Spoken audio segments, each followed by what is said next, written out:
muita Fiat também, com certeza a melhor equipe de jardim do Brasil. E portanto, levando muitas emoções, trazendo muita adrenalina para os corações de vocês, esquentando aí esse público de Mirandópolis. Parabéns a vocês, que são um show também a parte desse grande evento. E deixando aqui nossas considerações finais, enrolando os caras das marcas ao som do tema da vitória.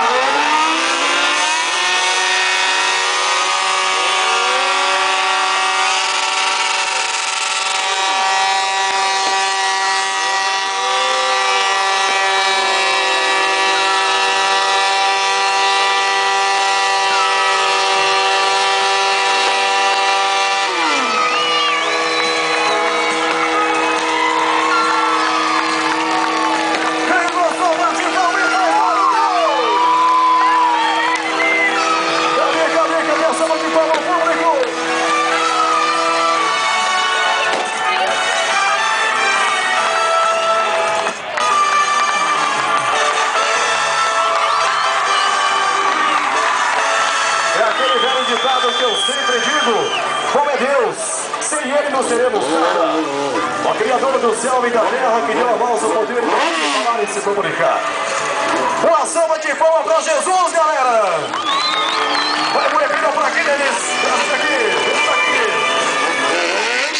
Acelerador, pode descer!